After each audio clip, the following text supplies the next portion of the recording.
All beautiful and unique souls, আজ দেখে নেব যে বজরংবলী তোমাকে এই মুহূর্তে কি বার্তা এবং আশীর্বাদ দিতে চলেছেন। ও মাই গড, এ তো টাকা পয়সা প্রচুর পরিমাণে তোমাদের আসতে চলেছে। এবং যাদেরকে আমি বলেছিলাম যে তোমরা কিন্তু রেড কালার বেশি ইউজ করবে, শ্রীরামের একটা ভিডিওতে শর্টসে বলেছিলাম, তোমরা যারা করছো তোমাদের জন্য একটা কনফার্ম মেসেজ, তোমাদের জন্য প্রচুর টাকা পয়সা আসতে চলেছে। তোমরা ভাবতে পারবে না কতটা কোন পরিমাণে আসতে চলেছে। ওকে, এবং তোমাদের যে ফায়ার এনার্জি রয়েছে সেই এনার্জিটা কিন্তু চেঞ্জ হচ্ছে, মানে তোমাদের বাচ্চাটে মার্স এনার্জি, মঙ্গল এনার্জি কিন্তু চেঞ্জ হচ্ছে একদম 100% শিওর।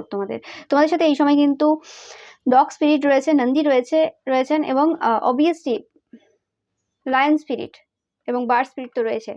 তো তোমাদের এই সময় অতিরিক্ত চিন্তা ভাবনা করার দরকার নেই এবং তোমাদেরকে বলা হচ্ছে যে তোমরা নিজেদের ব্যাপারে বেশি করে নলেজ গ্যাদার করো, লোকের ব্যাপারে না নলেজ গ্যাদার করে। ওকে, অনেকের বাচ্চা হতে চলেছে এবং অনেকের স্টার হতে চলেছে, রেপুটেটেড হতে চলেছে সোসাইটিতে।